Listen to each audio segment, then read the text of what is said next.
The Bugatti Chiron was worth $3 million, and it would not start.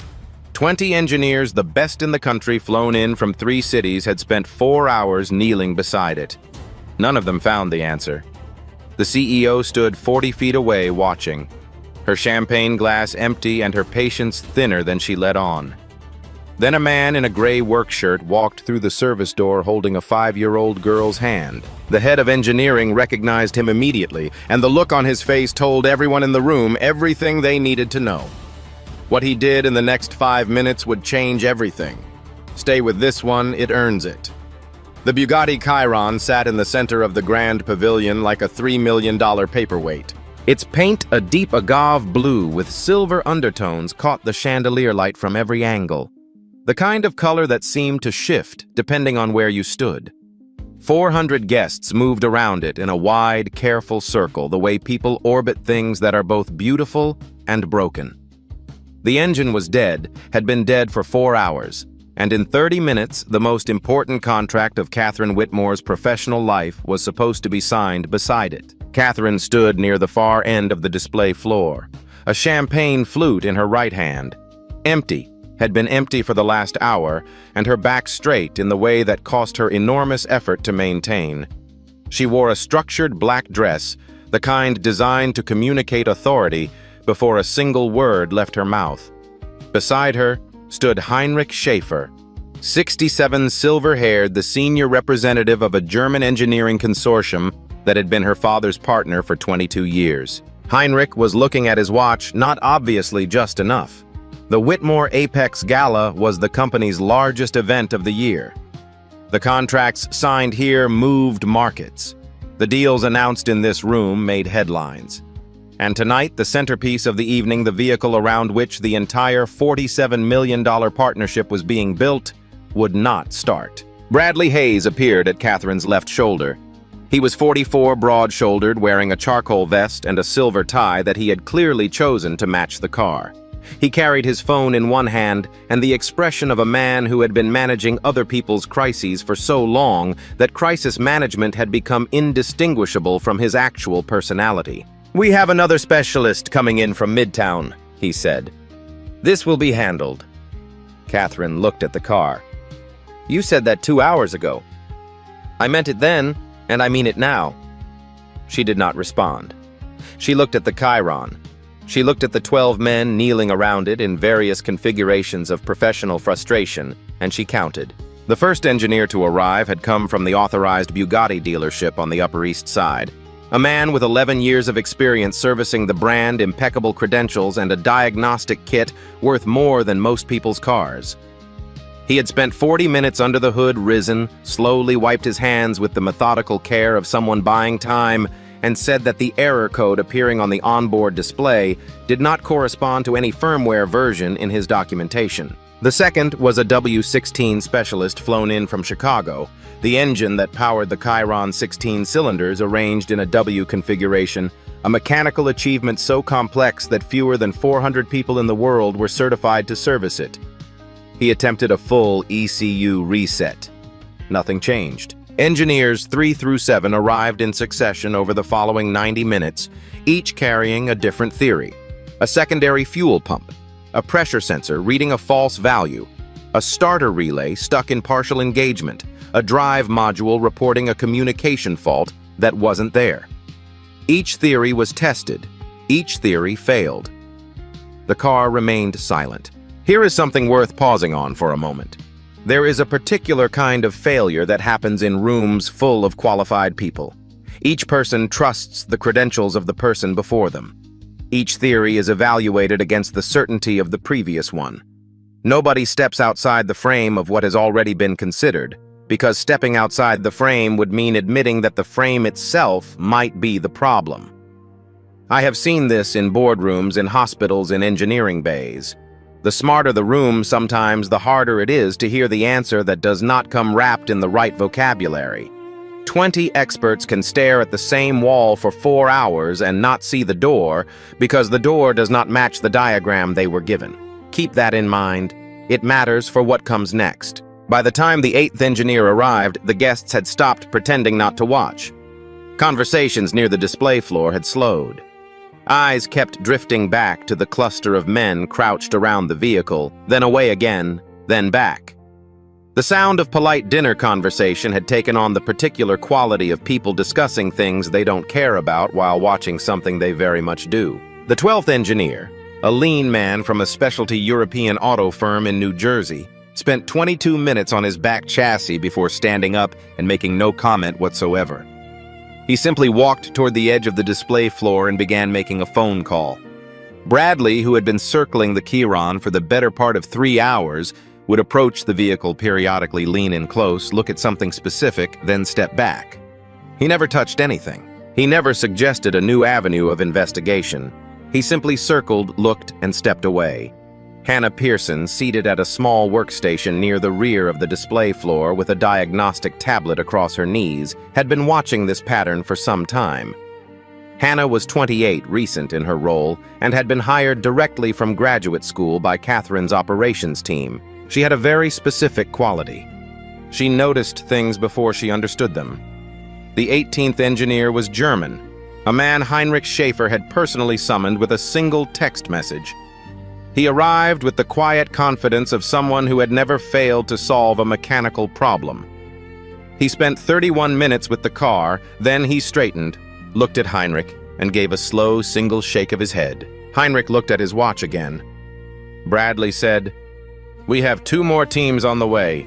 We have time." Catherine said nothing. She was counting. By the time the 20th technician stepped back from the vehicle with the same hollow expression as every man before him, 4 hours had passed. The room had given up the pretense of normalcy. The display floor had become something closer to a wake. Guests refilled their glasses and watched from a respectful distance back to life. Hannah sat with her tablet and her running tally, a list of every theory proposed, every component tested, every approach attempted and abandoned. The list was long.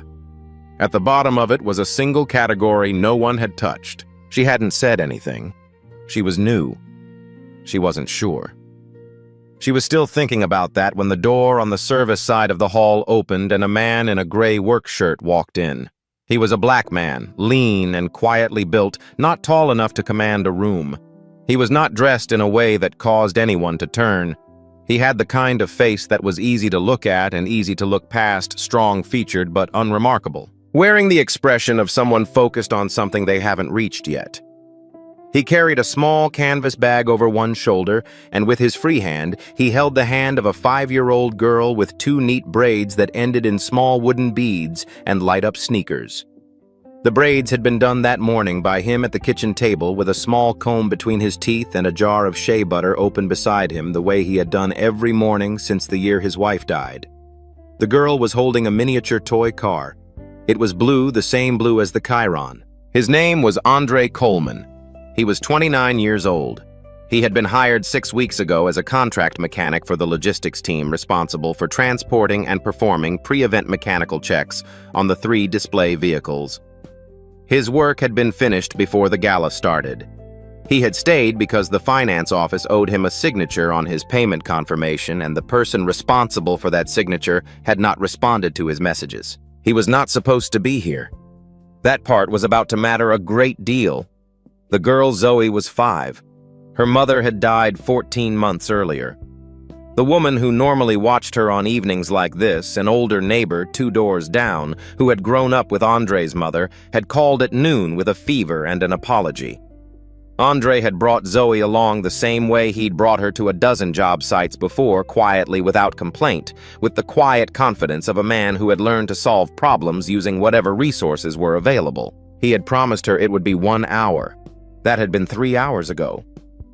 Zoe had her toy car. She was fine. Andre guided her to a folding chair near the wall, far from the crowd, close enough to the door that leaving would be simple, and set her down with the small canvas bag.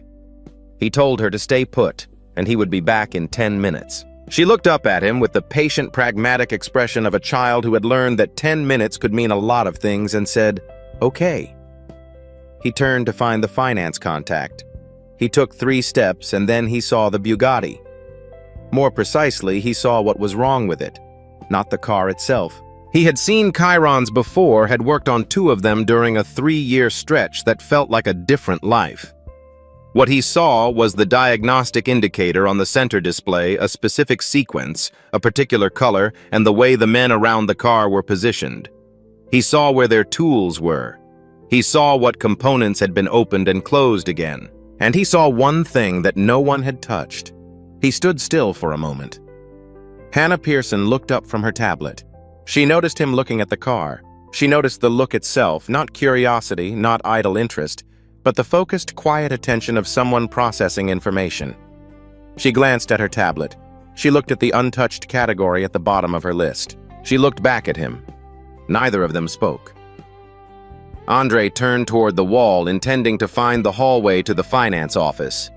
He had gotten exactly as far as 2 steps when he heard the voice. "Hey." It was sharp, low, and close. He turned. Bradley Hayes was standing 8 feet away, and the expression on his face had moved through 4 distinct stages in the span of about 3 seconds. Andre could see the progression clearly. He had seen it before 3 years ago across the table. It started with surprise and ended somewhere that looked like controlled panic, wearing the costume of disdain. "Who let you in here?" Bradley said. "Logistics Clearance Service entrance." Andre held up his badge without any particular urgency. "I'm here for payment confirmation on the vehicle transport contract." "Finance has. This is a closed event. You're a contract worker. You don't have floor access for the gala." "I have access until 9 o'clock. "It's 8:42. Bradley turned and said something to the security officer near the corridor entrance. The officer, a large man in a dark jacket, started toward Andre with the unhurried efficiency of someone who did this often enough that it required no thought. Andre did not argue. He took 1 step back, raised both hands slightly, the universal language of a man who has no interest in a scene, and said, "I'll go. I just need the signature first." "Get the signature tomorrow. Leave now." The security officer reached him. And here was the moment that changed the tenor of the rest of the evening. Zoe stood up. She didn't cry. She didn't call out. She simply rose from the folding chair, walked to where her father was standing, and positioned herself beside him, with the unhurried calm of a child who had learned that standing next to her father was always the right place to be. She held her toy car against her chest with both arms. She looked up at the security officer with wide brown eyes that contained not a single trace of fear. The security officer, to his credit, stopped. The room had a different texture now. A few guests near the edge of the display floor had turned. Heinrich Schaefer had turned. Hannah had risen from her chair. Catherine Whitmore set down her empty glass. She hadn't been watching Bradley. She had been watching the Chiron. She was still watching it when her peripheral vision registered the sequence of events: the arrival of the gray-shirted man, Bradley's reaction, the child stepping forward. She processed each element with the precision of someone who had spent her adult life in rooms where the real conversations were never the ones being spoken aloud. Something in Bradley's reaction was wrong. Not the irritation, she understood the irritation. What was wrong was the speed of it. The certainty, the specific urgency of a man who needed a specific person out of a specific room. Andre turned, placed his hand on Zoe's shoulder, and prepared to walk toward the corridor. He had decided in the span of about 1 second that the signature was not worth whatever this was becoming. Catherine said, "What do you see?" 3 words. She said them to the middle distance, the way a person speaks when they are not sure they intend to be heard but need to say the thing anyway. Andre stopped. He turned back. Catherine was looking at the car, not at him. But the question had been directed at him. They both understood that. The entire room seemed to understand it. Bradley said, "Catherine, this man is a contract mechanic. He has no engineering qualifications relevant to..." Catherine raised one hand, barely moving it, the gesture of someone turning down a volume knob. Bradley went quiet. Andre looked at Catherine. She looked at the car. Then, because there was no sensible reason not to, he answered her. "The secondary fuel rail has a vibration tolerance that runs narrow when the ambient temperature drops below roughly 56 degrees Fahrenheit," he said. His voice was level, unhurried, the voice of someone explaining a fact they have known for a long time to someone who has just asked about it. "Tonight is cold. The auxiliary pressure regulator is cycling out of phase with the primary injection sequence. The ECU isn't reading it as a hardware fault. It's reading it as a logic error. Nothing in the official service documentation covers that scenario because the analysis that identified it was never formally approved. The room had gone very quiet. Not the strained, expectant quiet of a crowd watching something about to happen. A different kind of quiet. The specific silence of a room in which a large number of intelligent people have just understood something simultaneously. Hannah looked at her tablet. At the bottom of her list, the untouched category secondary fuel rail pressure cycle. She had written it there 2 hours ago because the pattern of the error code suggested it, but she hadn't had the experience to be sure. She looked up. Bradley said, "That theory has already been." He stopped. Hannah said, "It hasn't." Quietly, not aggressively, just accurately. "It's not on the list." Heinrich Schaefer had not moved. He had been watching Andre Coleman with the focused attention of someone retrieving a memory that hasn't been needed in a while. He had the look of a man who recognized something. Zoe, who had been standing at her father's side through all of this, took one long look at the Bugatti. Then she lifted her toy car to eye level and tilted her head, comparing the two vehicles. She said very softly, "Same color, but that one's bigger." No one laughed. But something in the room changed. Some thread of tension that had been pulled almost to the point of breaking, loosened by a single degree. Catherine looked at Andre. She said, "What do you need?" He thought for a moment. "A 14-millimeter wrench and 5 minutes. Bradley opened his mouth. Catherine did not look at him. The security officer had already stepped back. Andre set the canvas bag down beside Zoe's chair. He took the wrench that Hannah retrieved from the technical kit at her station. He walked to the car, crouched beside the engine compartment, and he began. He did not perform. There was no theater in the way he worked. No dramatic pauses, no sweeping gestures designed to communicate competence. He simply knew where to look, and he looked there. His hands moved with the particular unhurried certainty of someone who has done a specific thing so many times that thinking about it would only slow the process. The same hands that braided his daughter's hair at 6 in the morning. The same hands that had carried his wife's coffin 14 months earlier. Hands that had learned to do many things because there was no one else to do them. Zoe sat back down on her chair. She watched. She had watched her father work on cars in garages and driveways and once in a parking structure during a rainstorm, and she had learned a long time ago that the way to help was to be very still and hold the car. The first minute. Andre placed his bare hand against the housing of the secondary fuel rail, not to test temperature, to feel resonance. He kept it there for about 20 seconds. His eyes focused at a middle distance that suggested he was processing something other than what he was looking at. Then he moved his hand along the rail toward the mounting bracket. The second minute. He removed 2 small fasteners from the bracket.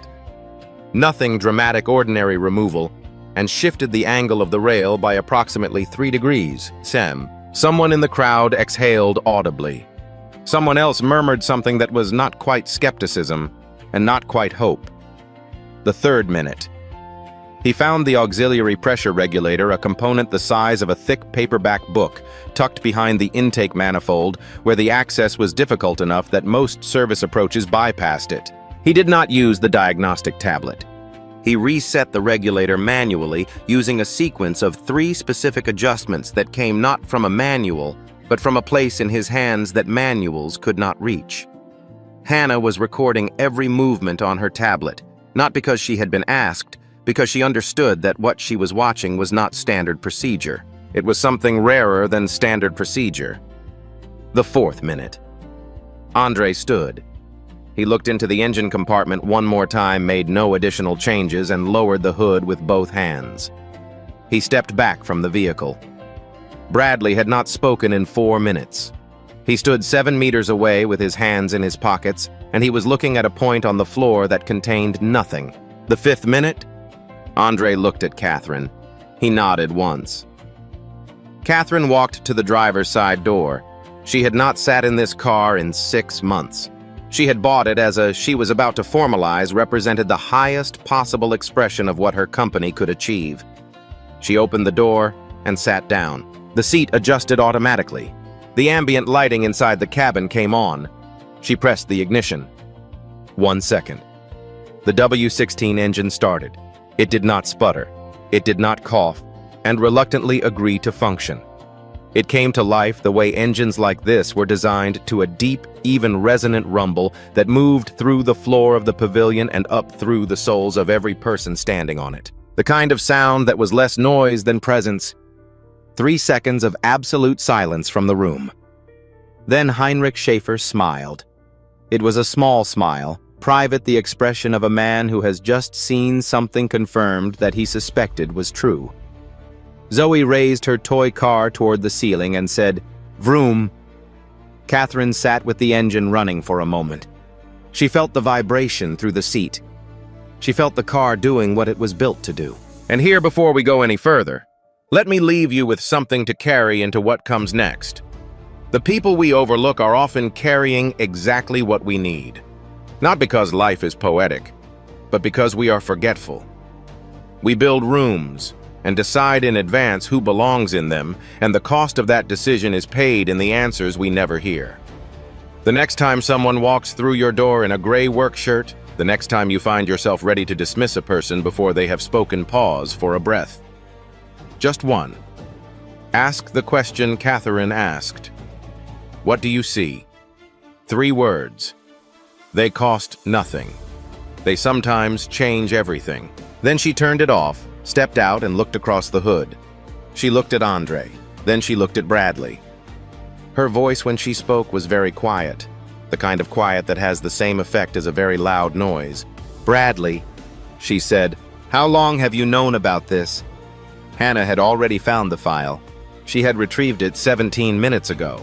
Had retrieved it the moment Andre walked in, and she recognized his name from the metadata on a document she had read during her first week at the company. A document that had made her uncomfortable in a way she couldn't fully articulate until this moment. She read aloud from the tablet, not dramatically, not with any particular inflection, simply reading a fact that deserved to be read. Internal vibration analysis. W-16 fuel system low temperature. Ambient conditions submitted to the R&D department in the spring of 2021. Author Andre Coleman. The room processed this at different speeds. Heinrich Schaefer looked at Bradley with an expression that was not surprise. Several engineers who had spent the last 4 hours kneeling around this car looked at each other and then looked at the floor. Andre stood where he had been standing. He did not look at the tablet. He did not look at Bradley. He was looking at Zoe, who had gone back to arranging her toy car on the seat of the folding chair with the focused attention of a child who has decided that the adult business is resolved and has moved on. Heinrich spoke. His English was precise, each word selected with the care of a man who had learned the language as an adult and never trusted himself to be imprecise in it. He said, "I read that analysis 3 years ago. It was forwarded to our team as part of a joint technical review." He paused. "The version I received had a different name on it. The version submitted to the board 6 months after Andre's original filing, authored by Bradley Hayes, bearing Bradley's name, using the same theoretical framework, the same supporting calculations, the same conclusions, had been the document that informed the design specifications for this very vehicle's service protocols. The document that made Bradley Hayes's reputation in this industry. The document that had appeared roughly 3 months before the performance review that ended Andre Coleman's employment at this company. There is a thing that needs to be said here because most people do not understand it unless it has happened to them. When someone takes the work of your hands and your mind and puts their name on it, they do not only steal the credit. They steal the proof that you were ever there. They make you doubt your own memory. They turn the thing you made into evidence against your own competence, because now if you mention it, you sound bitter, you sound petty, you sound like someone who could not let go. The cruelest part of stolen work is not the loss of the work. It is the loss of the right to claim it without sounding like a person who is grasping. Andre had spent 3 years not grasping. He had picked his daughter up from preschool every afternoon and made dinner and braided her hair and never once made the noise that would have made him look small. That kind of patience is not weakness.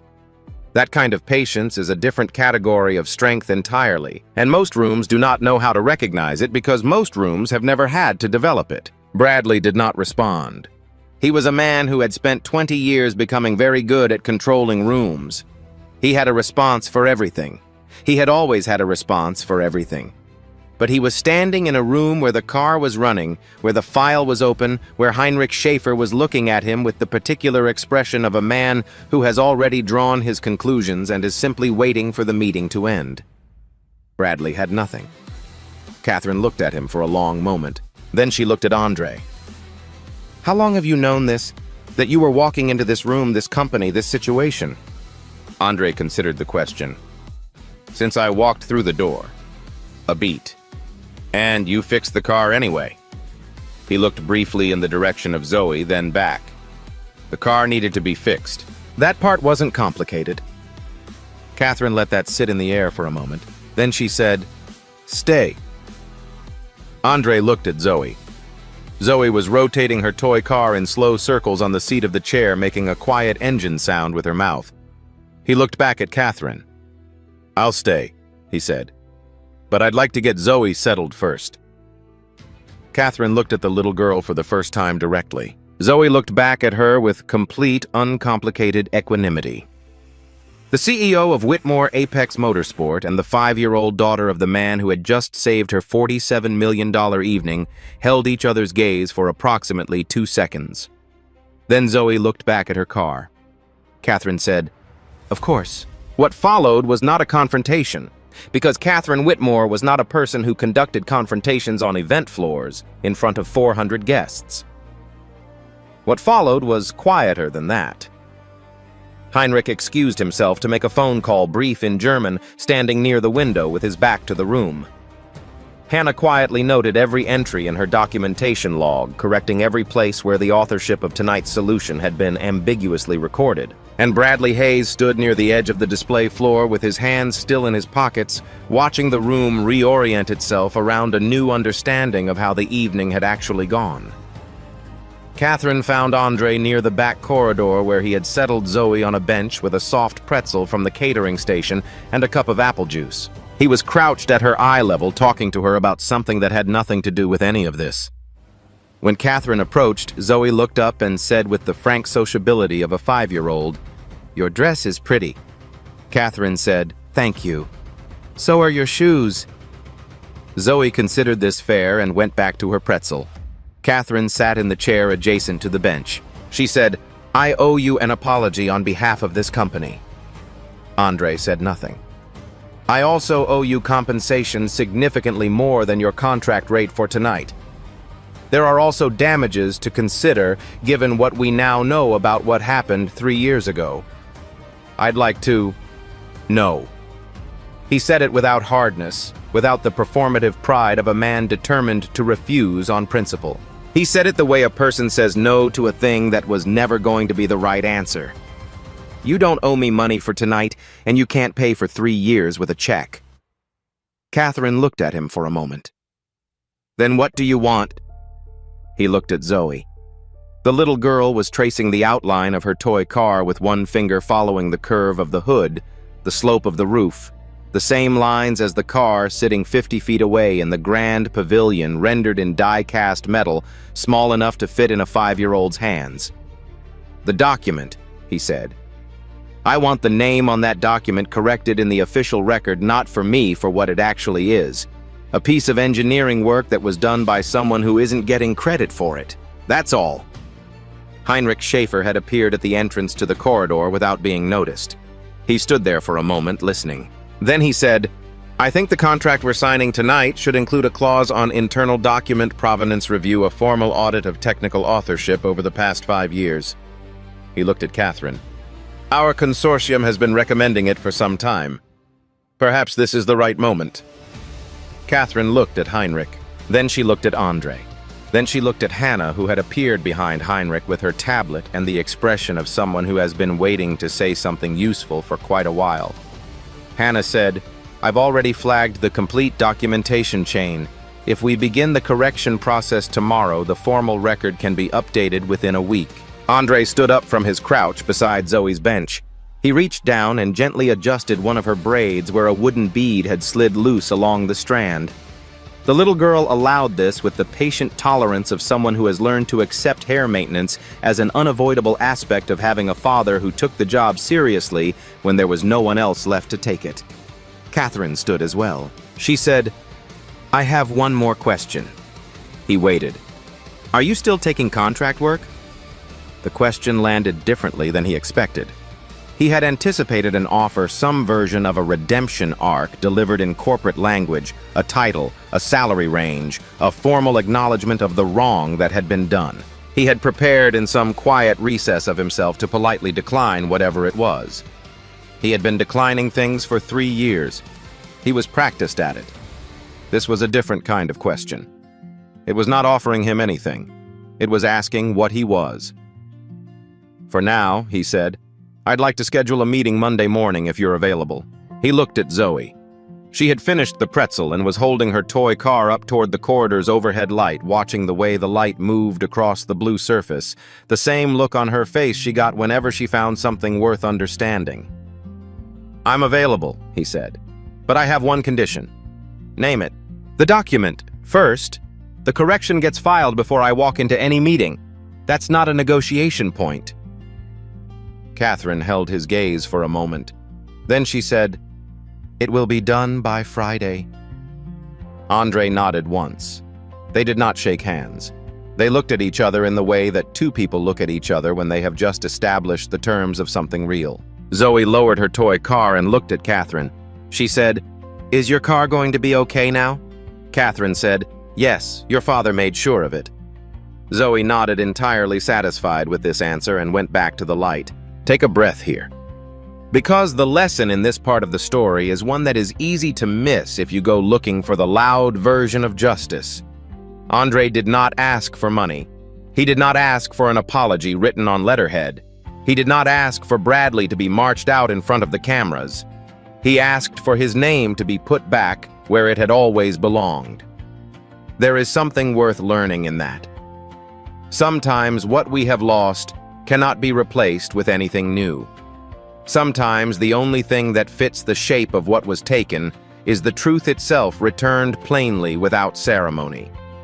If you have been carrying something for a long time without making a sound about it, you have not been weak. You have been waiting, and waiting when it is done with steady hands and clear eyes is one of the hardest forms of work there is. Be patient with yourself for the years you have spent doing it, he told her on a Sunday morning. The kitchen was small, 2 windows, yellow curtains, a table with one leg that sat slightly lower than the other 3, which they had both stopped noticing 6 months ago. Andre was at the stove, scrambled eggs the way Zoe liked them, with the small cubes of cheddar that had to be folded in at the very end, or they got too melted. On the counter behind him sat a framed photograph of his late wife Tasha, taken on the porch of his mother's house in their old neighborhood, her hand on her stomach when Zoe was still a small, round promise inside her. Zoe was on the tall stool at the counter, hair loose because it was Sunday, and Sundays were for letting the braids rest still in pajamas. Her toy car parked beside her glass of orange juice like a tiny blue attendant. "Zoe," he said. He didn't look away from the eggs. "I'm thinking about changing jobs." She looked up from whatever she had been examining on the tabletop. "What's changing?" "It means I'd go somewhere different to work. A bigger place." He paused. "I'd be busier sometimes. Would you still pick me up?" "Every day." She thought about this with the seriousness it deserved. Zoe did not make quick decisions about things that mattered. She had gotten this from him, or he had gotten it from her. After 5 years, he was no longer sure which direction the inheritance ran. "Does the place have cars?" "A lot of them." "Nicest cars?" "The nicest kind." She looked at her toy car. She was quiet for a moment. Then she said in the voice she used when she was asking something she had been turning over for a while, "Nicer than Mama's car." Andre moved the pan off the heat. He turned around and leaned against the counter and looked at his daughter. The morning light was coming through the yellow curtains, and it was making her hair look like something he didn't have a word for, soft and dark and full of the particular shine that only came on the days she let it breathe. "Nothing is nicer than Mama's car," he said. "You know that." Zoe absorbed this. Her expression shifted through several small variations, the way her face always moved when she was deciding what she thought about a thing, and then settled into something resolved and clear. "Okay," she said. "Then you should go, but you have to take me sometimes." He slid the eggs onto a plate. He put the plate in front of her. He watched her arrange her fork and her toy car on either side of the plate with the spatial precision of a child who has very specific ideas about how her table should be organized. Then he picked up his phone. He typed a message to Hannah Pearson. "Monday, 9 o'clock in the morning. I'll be there." He looked at the message for a moment before sending it. Then he typed one more line. "The document correction needs to be in the formal record before the meeting. That is the condition." He sent it and put the phone face down on the counter. Zoe was eating her eggs. She had positioned her toy car so it faced the window, its small wheels at the very edge of the countertop, the blue paint catching the morning light. The same color as the Chiron that had been sitting dead in a grand pavilion 48 hours ago. The same color as the car Zoe's mother had driven, a second-hand two-door with a cracked dashboard and a passenger seat that had been covered in crayon drawings by the time it reached the end of its life. He looked at his daughter eating breakfast and he thought, some things cannot be taken. Not really. They can be moved around. They can be buried under wrong names and bad decisions and years of early mornings and small kitchens, but they stay where they are underneath all of it, patient waiting to be called on. Monday morning, the building on Fifth Avenue where Whitmore Apex Motorsport occupied 4 floors was the kind of place that made people walk differently when they entered it. The lobby had 20-foot ceilings and a floor that reflected the light in ways that felt intentional. Andre wore a light green button-down shirt, dark trousers, and clean leather shoes. He had left Zoe at the preschool down the street from their apartment, hair freshly braided that morning with 2 new wooden beads at the ends, and she had gone without complaint, which meant she was in a good mood, which meant the day had started correctly. Hannah met him at the elevator. She looked like she had been awake since before 6 o'clock. She looked like she was happy about it. "The filing went through Friday afternoon," she said as they rose. "The document has been corrected in the company record. The consortium received notification this morning. Heinrich's team. His office confirmed receipt. He asked me to tell you." She glanced at her tablet, and I'm quoting directly, "The right work has the right name now. That is how it should have been." Andre nodded. Hannah said, "Bradley submitted his resignation Saturday morning.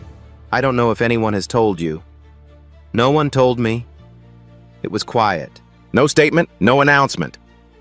HR sent a company-wide email that said the director of engineering role was being restructured. She paused. "Which is accurate." He looked at the elevator doors. "Are you all right?" Hannah asked. He thought about it the way he thought about everything, actually specifically, without rushing to a comfortable answer. "I'm fine," he said. "Some things take the time they take." The meeting room had floor-to-ceiling windows facing west, and a table long enough that the far end existed in a different light than the near end. Catherine was already there when he arrived. She was standing, not sitting, standing at the window looking at the city the way people look at things they are responsible for. She turned when she heard him enter. On the table in the center lay 2 documents. One was a single page, the corrected filing bearing his name and the date of the original submission in 2021. The other was a contract considerably longer with a title at the top that he read once and then looked away from because reading it a second time felt too much like wanting something. Catherine said, "I can't give you back 3 years." "I know. I can give you what comes after them." She indicated the chair across from her. "Read the contract. Take whatever time you need." He sat down. He picked up the single-page document, first the corrected filing. He looked at his name at the top of it. Andre Coleman, author, submitted spring 2021. The document that had started as a solution to a problem no one else had thought to look for had been stolen, had been buried, and had now been returned to the place it began. He set it back down carefully. Then he read the contract. He read it the way he did everything all the way through without skimming, attending to what the words actually said, rather than what he hoped they said. He asked 2 questions. Catherine answered them directly. He asked a third. She answered that one too. Then he signed it. Not the corrected document, he had not been asked to sign that. That one was already filed. That one required nothing from him except to exist, which it was now doing correctly with his name in the right place. He signed the contract, set the pen down, and looked at Catherine across the long table. She said, "Welcome back." He said, "I was never here before." She considered that. "Welcome then for the first time." He thought about Zoe in the preschool around the corner from their apartment, holding her toy car through circle time, through snack, through whatever the day had in store. He thought about the way she had asked whether he would still pick her up every day, and the way the question had contained everything that actually mattered compressed into 9 words. He thought about a car that had been built to go 300 miles an hour, sitting silent and dead in a room full of people who were very smart, but had not known where to look. He thought about a document with the wrong name on it filed in a drawer for 3 years waiting. Some things wait. That was what he had learned, the thing that had made the 3 years bearable, that had made the early mornings and the small kitchens and the contract work and the hand-holding through preschool drop-offs into something other than loss. Some things wait, and they do not become less true while they are waiting. They just wait. He picked up the corrected document. He folded it carefully along the center. He put it in the inside pocket of his jacket, close where he would feel it when he moved. Then he looked at Catherine and said, "I'll need the full technical files from the 2021 audit period, and I'd like to start Tuesday." She said, "Tuesday is fine." He stood up. He shook her hand. He walked back through the building with its high ceilings and its reflecting floors, through the lobby, and out through the glass doors and into the ordinary bright morning of the city. Zoe was at the preschool window when he arrived that afternoon. She saw him through the glass before he came through the door. She always did. Had always been the first to spot him, a fact that never stopped meaning something. She came through the door already talking. "Did you go to the new place?" "I did." "Did you sign the thing?" "I did." "Are there cars?" "More than you can count." She thought about this. "Then what color?"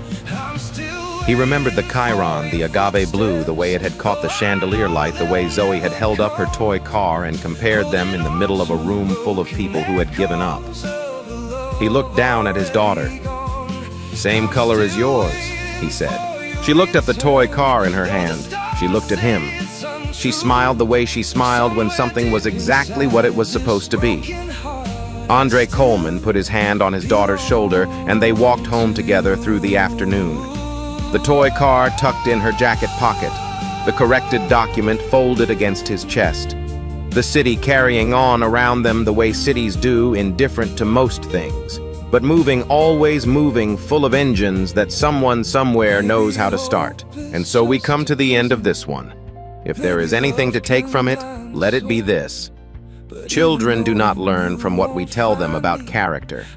They learn from watching us carry difficult things without becoming bitter from watching us tell the truth, when it would be easier to be loud from watching us braid their hair on a Tuesday morning when the world has not been kind. Whatever you are carrying right now, whatever name has been left off, whatever document, whatever room has not yet asked you what you see, your steadiness is being witnessed. Maybe by a child, maybe only by yourself. Either way, it counts. Walk home, make the eggs, braid the hair, keep the small kitchen clean. The right rooms tend to find people who have learned to stand still inside themselves even when no one is looking. And when those rooms open, the work you have been quietly doing all along will be exactly what they need.